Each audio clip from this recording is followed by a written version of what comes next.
All right, thank you, Rob. Oral rabies vaccine baits are being dropped throughout Aroostook County by the National Rabies Management Program. The vaccines are primarily made for raccoons to help eradicate their strain of rabies. News Source 8 reporter Megan Wassican explains why these baits are so important to the area. So the intent of this drop is to reduce the amount of rabies in the wildlife to prevent the raccoon strain from moving further than it already is.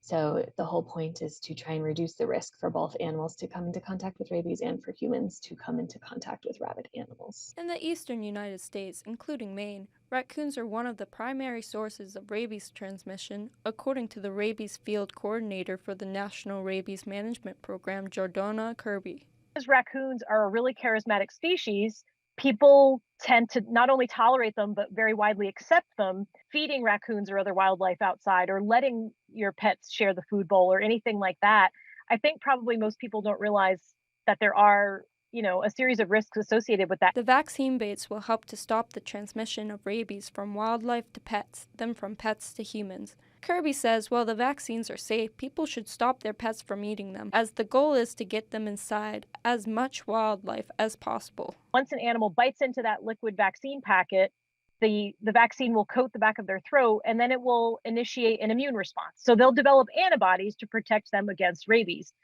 The National Rabies Management Program has been able to achieve local elimination in several places where they are currently conducting the project. The long-term goal is to completely eliminate raccoon rabies from the county and ultimately the eastern United States. Kirby says she believes both goals are attainable. We'll have 3 fixed-wing airplanes based out of the Holton International Airport, and we'll have a number of USDA staff as well as our contract pilots from Dynamic Aviation.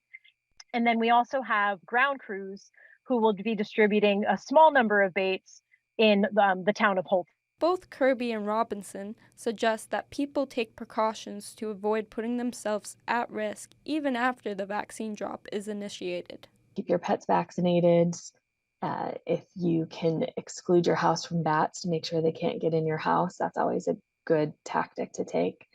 And don't pet wild animals.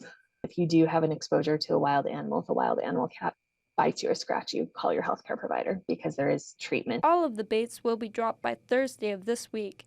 If folks have any questions about the vaccine bait, they can contact the Maine CDC, says Kirby. Megan Waskin, News Source 8.